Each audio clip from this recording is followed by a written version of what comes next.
YouTube? Jamie the Kid 00 here, coming to you guys with a brand new video. Today, we're going to be exploring the deck that I took to Cardiff Regionals about a week ago. Previously, I worked on this list with a dear friend of mine, and I am going to start by shouting him out. My friend Ahmed, who you will have seen on the channel from his top at the latest European Championships, helped me work on a 60 card variant of Thunder Dragon. He was unable to attend the regional, but I took the list in his stead. And until now, this list has been kind of under embargo because we thought we might play it for a few more events. But I figured I'd show it to you because the format is due to change before YCS Dusseldorf. And we've moved on from this list, but I thought it'd be interesting to at least show you guys the 60 card variant that I ran to a 6-1 finish, unfortunately getting kind of stuffed over by Cozzy and finishing in 6th. I finished as the worst of the X1s, but I still feel like the deck was performing absolutely insane. We kind of designed this as essentially a main deck toolbox, so you really have as many, like as much variance as you want. It's a huge amount of search to really get you to the different components of the deck as and when you need them. So we're going to start off with the things you expect in pretty much every Thunder Dragon deck. And weirdly enough, this is the smallest Thunder Dragon engine we could build because we quite simply didn't have the room. So 3 Thunder Dragon, 3 Thunder Dragon Dark, 2 Thunder Dragon Raw, and 2 Thunder Dragon Hawk made up our complete Thunder Dragon lineup. And quite frankly, this was all I ever found myself needing. Because of some of the cards that you'll see later on in the list, provided you can make Curious, you'll almost always be able to turn your Thunder Dragon engine on through use of sending cards like Thunder Dragon Raw to the graveyard to be set up for a banish later on if you haven't seen any of these whatsoever. This is a deck that goes hard second, so discarding Thunder Dragon Dark from your hand if you do draw it usually is enough to set up the deck because we play a huge amount of banish in this list. But we'll get into that very shortly. We then played the danger component. I think that any Thunder Dragon deck in the meta game right now that isn't playing the danger component is just a subpar deck. So we played 2 Mothman, 3 Nessie, 3 Jackalope, and 3 Tsuchinoko. You're not going to really see any difference in this lineup in almost all of the Thunder Dragon decks that are in the meta. It's after this where things start to get a little bit spicy. So we'll pick these up, move them out of the way, and get into it. So the next 3 that we played were 3 copies of Phantom Skyblaster. Now this card has been growing in prevalence, but when this event happened, this was of course the same weekend as Chicago. Phantom Skyblaster opens up ridiculous plays. In some of the decks it gives us Yugioh. In this deck we didn't play it, we just chose to use this as utility to give us access to our nightmares and push through because this was, like I said before, a hard going second deck. We then played the Chaos package in the form of 2 White Dragon and 2 Black Dragon. This was a space thing. Really looking back, it should have been 3 and 2, but there was no true issue. I really wanted to see a little bit more banish a lot of the time, but it was so 2 and 2 was how we played that. We then played 1 Eclipse Riven. So we are playing the larger dragons in this list in the form of things like Diabolos, and sending Eclipse Riven to get us a search into Diabolos or get us a search into, what's the name of it now, Levianeer, was really clutch.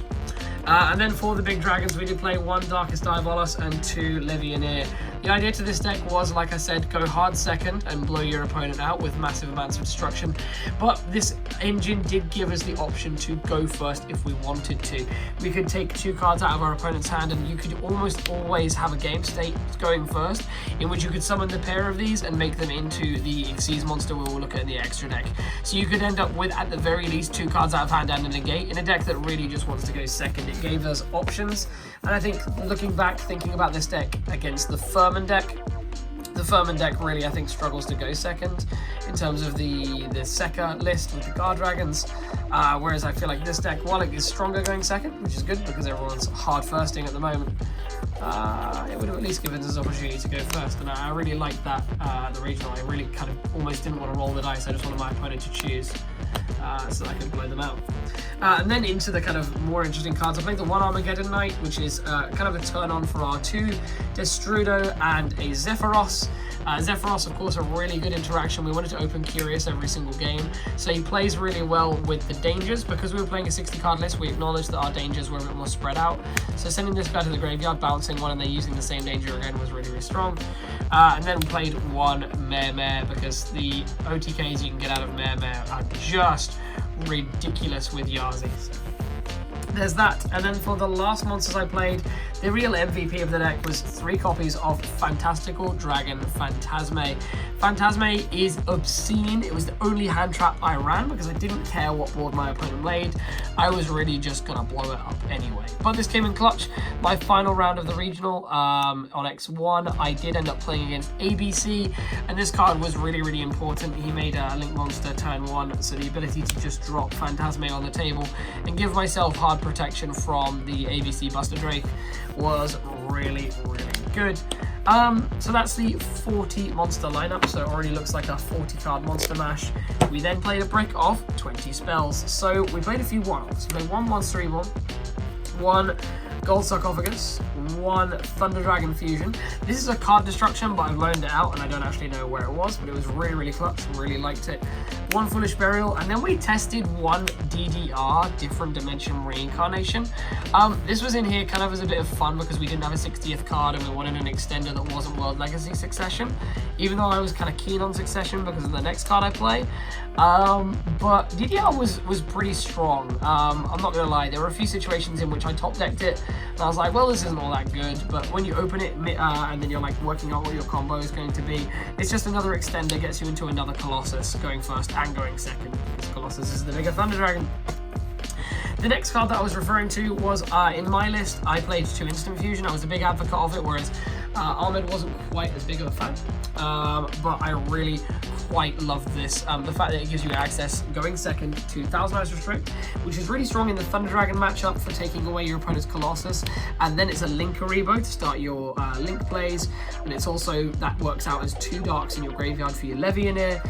There's a lot of cool interactions. If I'd have played Succession, that would have interacted really well with the Link Aribo there as well, but the 2 instants were, I really like these, a lot of people don't, but I quite liked what this brings to the table. It's really, really solid. Even if you have like brick hands, you can go like Instant Fusion, take make Thousand Eyes, take an opponent's monster, make Link Aribo, and you've at least got a battle policy.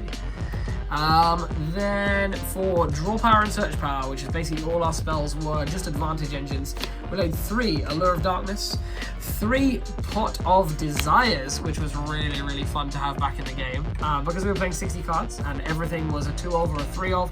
We really didn't care what we were hitting by and large. We then played 3 Melody of Awakening Dragon to search out all of the large dragons that we played in the list, and then 3 of the MVP tech spell were Creeping Darkness, which is not showing up on the camera because of the glare.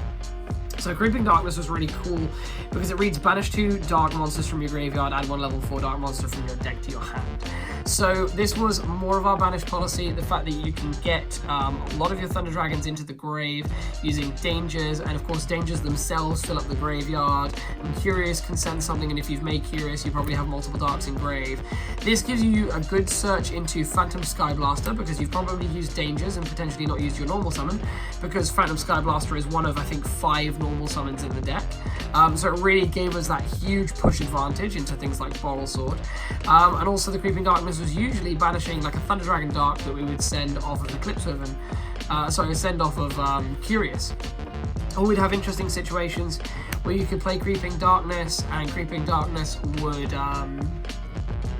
you could make Curious, send the Eclipse Riven, and if you had the required darks in grave, Creeping Darkness to add the Collapse Serpent to banish the Eclipse Riven. There are a lot of different interactions. Creeping Darkness searches about 6 targets in this deck, so it was a really optional toolbox. I wouldn't really recommend it in the normal lists, but if you're playing the 60 card, this is crazy in our list. So that brings me to about the end of the main deck. It is 60 cards on the nose, no more, no less. And then for the extra deck, I've had to recombobulate this because I did play a different list for a new event. You can tell what's new and what's old and what's new. So moving through it, we played 3 copies of Thunder Dragon Colossus and the 1 copy of Thunder Dragon Titan. Titan doesn't really come up all that often, really only off of your Thunder Dragon Fusion, but it's just a free 32 beta off of Thunder Dragon Fusion that allows you to push through your OTKs going second. And then of course for the last fusion monster we played 1000 Eyes Restrict for the instant fusion. Then for the Link monsters, there's a bit of an interesting toolbox which is very angled at going second, so it's all kind of extenders and push through cards. So 1 Link Aribo, 1 Wee Witch's Apprentice, have one Nightmare Phoenix and one Nightmare Unicorn. These two are just purely to push through your opponent's cards, using cards like your Phantom Sky Blaster. And then the all-important Curious Lightsworn Dominion. I played one Decode Talker because this game is a play going first, which allowed us to play around a lot of the Widow. Like, being the first event of the new meta, I thought that I was going to see a lot of Sky Striker, and there was a lot in the room. I only actually played one. I only actually played two, but there were a lot of targeting card effects going around, and especially a lot of people playing Mind Control for this deck. So going Decode Talker and putting cards underneath it were really, really strong. The fact that you go Decode Talker, put like I usually would have, I would have made like a Curious already and put two Thunder Dragon Colossi underneath it, put the Decode Talker on the opposite side of the board, and put like a Collapse Serpent here. So you have the Collapse Serpent that you can tribute off. You've usually gone through Diabolos, so the Dark getting tributed by this gets you the Diabolos back, and you've still got two Thunder Dragons over here, one of which is completely protected, one of which you contribute to protect the other if needs be. And there were some pretty cool interactions with the Decode Talker there. Then the only Link 4 that we played was Bottle Sword, because this deck is crazy in terms of the advantage in monsters that it makes. So Bottle Sword just gives you easy OTKs. It was really the MVP of the extra. And then for the kind of Synchros and the Xyz, I played one Dawn Dragster. I never made this. This literally could have been anything else. Probably one of the Guard Dragons, looking back. But I never really made this. I wasn't the biggest fan, but Ahmed loves it. One Yazi, and then one, I always forget the name of this, Titanic Galaxy. Titanic Galaxy was the negate I was referring to that you can make with the two Legionnaires, and he's just obscene. The fact that he's a battle protector, the fact that he's a spell negator is just great. But that brings me to about the end of the profile, and something that I thought I'd include, courtesy of Konami Europe, was this little special edition of Soul Fusion that they hooked me up with recently at Open Day. So those of you guys who've been lovely enough to stay to the end of this deck profile are getting treated to an opening, and you're also the first to hear that I've actually been to a second Open Day. So that is actually going to be, I'm going to be kind of broadcasting the findings of that on Thursday, as well as some content that they've kind of let me in on, into from that. So I'm hoping to bring that to you guys by Thursday. But from this, we're getting an Isolde, which is, in my opinion, the better promo. I've already got all of the Neo Space connectors from the case opening, but they're pretty cute to have. And then let's see what these Soul Fusion boosters have in store for us. So in the first one, we have Thunder Dragon Hawk. Excellent. We've just done a Thunder Dragon profile, and we packed a Hawk. For the next one, we have, what's this one? It's just an extra Foolish Burial. All good. We're going to have some bad ones, we're going to have some good ones. And then in the last booster, we have just a Sky Striker Vector Blast. But not bad, an easy Ultra. Thank you so much again to Konami Europe for hooking me up with a quick special edition to crack open. I hope you guys have all enjoyed the deck profile, and I'll see you guys in the next one. I've been Jamie the Kid 00. Stay tuned for some more Yu-Gi-Oh! Related content coming to you tomorrow. Take care. Bye-bye.